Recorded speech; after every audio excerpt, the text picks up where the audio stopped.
What up, YouTube? T-Movies here. With the new Charlie's Angels film opening Friday, since the film stars Kristen Stewart, I decided to go ahead and do my top 10 favorite Kristen Stewart movies. This is unpopular to say. I know. But I think Kristen Stewart is a really good actress. Like, since Twilight ended and all, she's really proven herself to be pretty decent outside of Twilight. You know, I've seen her pop up in so many other great stuff, like noble stuff and all. Some of these films you probably never even heard of. Now, but I think she's a pretty good actress. Same goes with Robert Pattinson. You know, whenever you think of Robert Pattinson, you always people always refer to him as, oh, the Twilight guy. The guy has been in great stuff as well. Same goes with Kristen Stewart. So with that being said, here's my top 10 favorite Kristen Stewart movies. All right. Coming in at number 10, it's this film called Welcome to the Runaways. Now, I kind of talked about this movie a little bit when I was doing my best James Gandolfini films. And this movie was in that list. Welcome to the Runaways is a really nice little film. I mean, it stars Gandolfini as this like a guy named Doug Raleigh, and you got Melissa Leo, who plays his on-screen wife, who has like grown apart ever since losing their teenage daughter years ago prior to this film. And so Doug ends up going on a business trip to New Orleans, where he ends up meeting this this teen runaway, played by Stewart, who's also a stripper, and he also ends up, I guess you could say, having a bit of a relationship with Stewart's character, and it's also like it's also a film about finding yourself, about marriage and stuff like that, and Gandolfini and Stewart both had really awesome chemistry in this. It was a bit of a weird chemistry, but granted, Kristen Stewart was actually a teenager when she did this movie, so. And Gandolfini, of course, best known for The Sopranos fame. He was terrific here. Melissa Leo was great. Really nice, underrated and very underappreciated film. I mean, if you guys never really, Kristen Stewart as a stripper. What more can you ask for with that one? But yeah, if you guys never really seen Welcome to the Runaways yet, give it a go. It's really good. Alright. Coming in at number 9, it's a film called Speak. Now, this movie came out like years before the world knew that she was going to be balloted for Twilight. And in this, Stewart plays this freshman high school student named Melinda, who refused to speak ever since she ended up calling the cops on a popular summer party. And so, like, with her old friends snubbing on her for being a rat, and her parents, played by Elizabeth Perkins and D.B. Sweeney, are like too busy to notice her troubles. She ends up phoning into herself and trying to hide her secret that the senior, Andy, played by Eric Lively, also ended up raping her at a party. But Melinda tries to manage to find her solace in her art class, who's headed by the teacher in that is played by Steve Zahn, who's his character name Mr. Freeman, and it's a really interesting, intense film. I believe it was actually a TV movie back when it got released. I think it was a Lifetime, if I'm not mistaken. Speak, Kristen Stewart, she really rised as a young child star, and I thought she was great at Speak. You also had Michael Ageranio. I almost mispronounced his last name, but him and Stewart actually worked together on Sky High. I'm trying to remember. I think they also dated at one time too, if I'm not mistaken. But yeah, Speak is a really it's probably one of the better Lifetime movies there is. Great performances by Stewart. Perkins was great. If you guys never really seen Speak by now, give it a go. Actually, it's been a while since I've seen this. I gotta rewatch Speak. Alright, coming in at number 8, it is Still Alice. Now, this movie stars Kristen Stewart, who plays the troubled and confused daughter to Julianne Moore's character, Alice Howard, who's struggling from Alzheimer's. You also got Alec Baldwin, who plays Moore's husband. You also got who else was in this? Oh yeah, Kate Bosworth was in this, and Stewart was tremendous in this. This is literally the movie that even critics of Stewart will say, yeah, Stewart was terrific in this. And Julianne Moore, I mean, she won her Oscar for Still S. She was great. I mean, this movie is based on a true story and based on a memoir, so the true story aspect was pretty decent.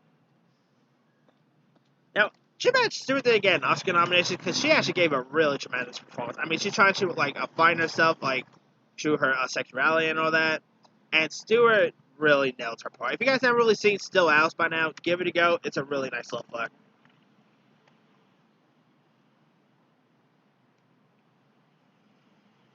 All right, number 7 is gonna be unpopular to say, and I know. I really don't mind the Twilight films. So number 7 is the Twilight films. Now I'm not that much of a twihard or whatever. I never read the Twilight books, and I still say vampires don't spark up. But something about the Twilight movies, I really don't mind. I thought Kristen Stewart as Bella was pretty good. Granted, like I said, I never read the book, so I don't know if Bella is as good as in the movie as she is in the books because I never read the books. But I really quite liked her on-screen chemistry with Robert Pattinson, who of course they ended up dating for a while. And Catherine Hardwicke ended up directing the first film. Not to mention, you also had Bill Condon directed the last two, and trying to remember, I think it was Pete Weiss directed the New Moon one, and trying to remember who I think it was David Slade who directed Eclipse. I really don't mind the Twilight films. I mean, Kristen Stewart, I said, I know she was a good Bella, and of course her also on-screen chemistry with Taylor Lautner is pretty good. I mean, she's played Bella since from 2008 to the last film, which even people who do not like the Twilight films will actually admit that the last Twilight movie, Breaking Dawn Part 2, is actually the best out of the installments. And I would kind of agree with them on that one. And yeah, I don't mind the Twilight films. I mean, yeah, like I said, vampires, I still don't say they sparkle and all, but the vampires in this was pretty cool. And some of the effects was decent. Cool. I quite like all the actors involved. And Stewart, I know she was, like I said, she was pretty decent in these films. So, yeah, but like I said, I'm not that much of a twihard, but I really don't hate the Twilight movies as most people do, So,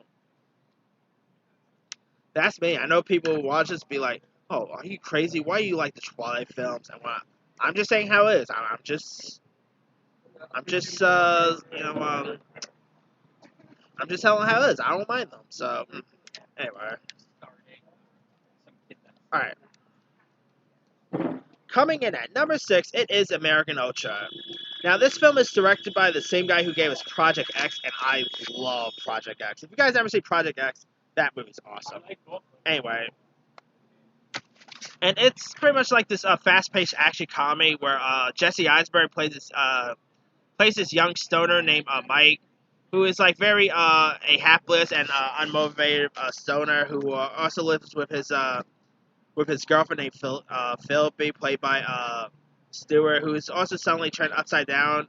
But Mike is also a highly trained lethal sleeper agent, which you can't really believe that.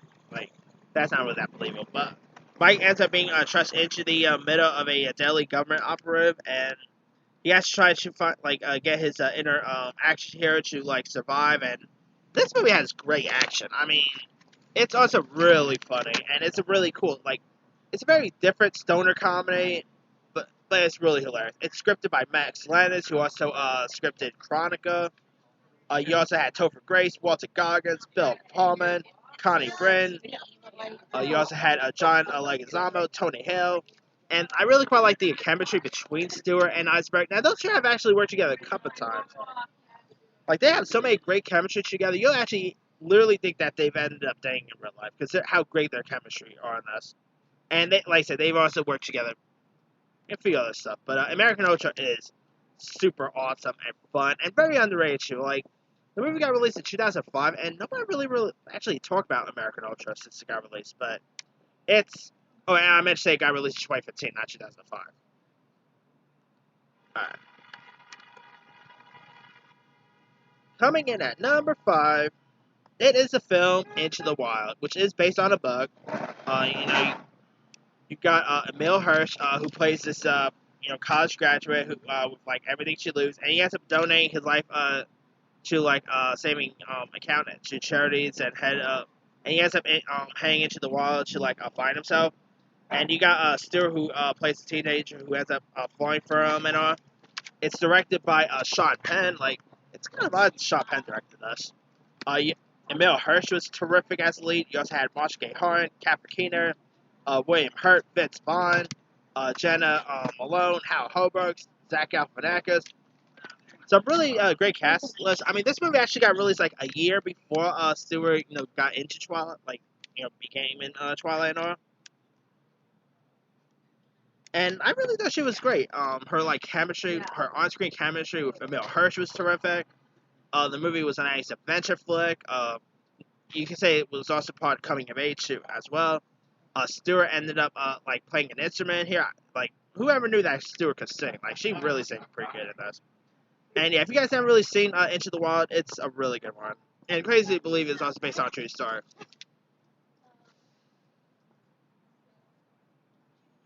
Right. Coming in at number 4, it is David Fincher's film Panic Room. Now this movie actually starred Stewart, and it was like when she started acting as a child, and she plays the daughter of Jodie Foster's character. And, of course, tells the story of a mother and daughter played by Foster and Stewart who ends up seeking a refuge in their home's panic room as, like, robbers are, entering their house. Of course, the robbers are played by Forrest Whitaker, Jared Leto, as well as Dwight, I think Dwight Yoakam or someone, I can't remember the other actor's name. Now, this was a really cool cat and mouse thriller. I mean, Jodie Foster played one badass of a mother. This proves you never mess with a mother's kid.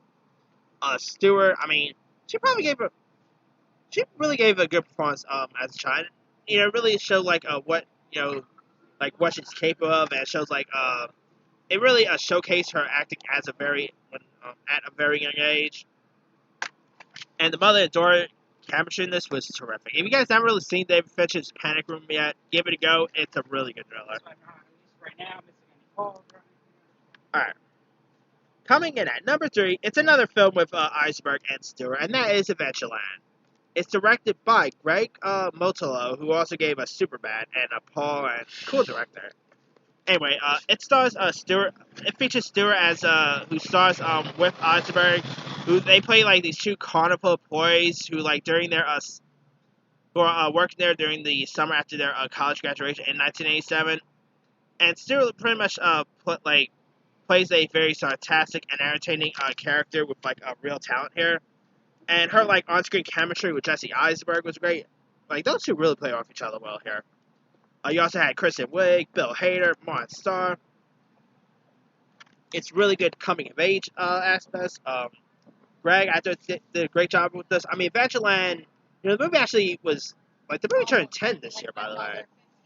Like it's been a while since Adventureland got released, but if you guys haven't really seen Adventureland by now, it's a really great film. All right, coming in at number 2, it is On the Road. Now, this movie is based on a book by Jack Kerouac, and it's directed by Walter Sells. And it's where, like, this writer, Sal Paradis, who ends up going on a road trip hoping for inspiration after the shaken death of his father and his discouraged by his starred career. And so, like, he also decides to travel with and he ends up befriending with this charismatic and fearless guy named Dean Moriarty and his and Moriarty's free spirit wife named Mary Lou, played by Kristen Stewart. And there's some love triangle that happens. I mean, what is it with Stewart and love triangles? I never know. But there's also a three-way that happens between three. And the two leads in this are played by Tom Suraj and Garrett Hedlund. They were great. You also had other people like a few other folks in this. You had Sam Raleigh, Amy Adams, Terrence Howard, Kristen Dunst, Alice Braga, Viggo Morrison, Elizabeth Moss. It's a really great road trip film. I mean, first time ever that I'm not gonna go, I'm just gonna say it. Kristen Stewart literally did show stuff. So it was actually the first time she actually ever. I think it was the first time she ever done like full on nude in films. I mean, yeah, of course, in Welcome to Raleigh's, she played a stripper, but she didn't even like show it much of there. But here, she really went in on out, and it kind of showcased Stewart's talents here and what she like able to do. Because this movie came out like a couple of like a month after Twilight ended up being finished, and what an interesting non-Twilight role for her, you know. And her on-screen chemistry with Headland and Raleigh was really great. If you guys ever seen On the Road, give it a go. It's a really good film. Alright, my number one favorite Kristen Stewart movie of all time goes to The Runaways. Now, The Runaways is, of course, based on the famed sex group, you know,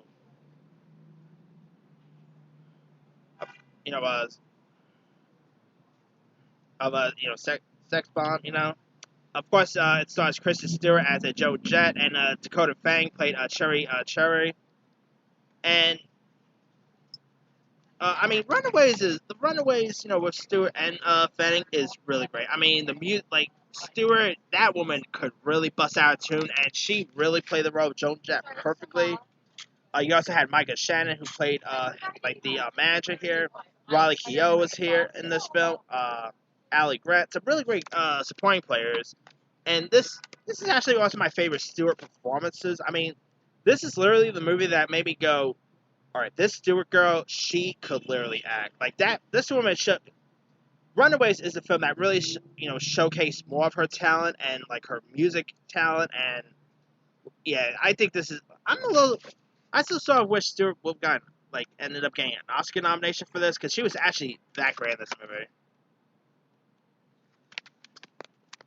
But sadly, Stewart did not get an Oscar nomination for this. She hasn't really gotten an Oscar nomination yet. I down the line, I guarantee you, if she continues doing good performances like this, I can easily see an Oscar, either a nomination or what in the future. But yeah, if you guys never really seen The Runaways, I mean, I actually still got this movie on DVD, by the way. But if you guys never seen The Runaways, it's terrific. And you're gonna have that Cherry Bomb song stuck in your head, by the way. But that's pretty much it. Let me do the quick rundown. 10, Welcome to the Raleighs. 9, Speak. 8, Still Alice. 7, Twilight. 6, American Ultra. 5, Into the Wild. 4, Panic Room. 3, Adventureland. 2, On the Road. And 1, The Runaways. Now, Stewart's been loads of other stuff over the years as well. She was great in Personal Shopper. Clouds of Still Maria, she was it. By the way, for any haters of Kristen Stewart, just to let you guys know, there's like this French award. I can't remember the actual name. I think it's called the Caesar Award. Kristen Stewart ended up becoming the first American actress to win an Oscar, to win an award at the Caesar Award for Clouds of Still Maria. So, just FYI there for all you Stewart haters. Anyway, a few other ones I like to add. Maybe Underwater looks pretty intriguing. Cafe Society, which was directed by Woody Allen and also had Jesse Eisenberg in it. That was pretty decent. Certain Woman, Camp X-Ray, Lizzie. Didn't really care much for Lizzie, but she was actually good in that. Equals, the movie was not good, but she was good in it. JT Leroy, I haven't seen that yet. And Land of the Women with Aaron Brody was okay. She was in that horrible horror film of The Messenger. Yellow Handkerchief. She was in the Huntsman films. I mean, yeah. But, anyway, of course she plays Snow White and Snow White and the Huntsman. But, anyway, let me leave to you guys. What are some of your favorite Kristen Stewart movies? Drop a comment below. Don't forget to like, subscribe, hit that bell for more notifications. This here is Team Movie signing off.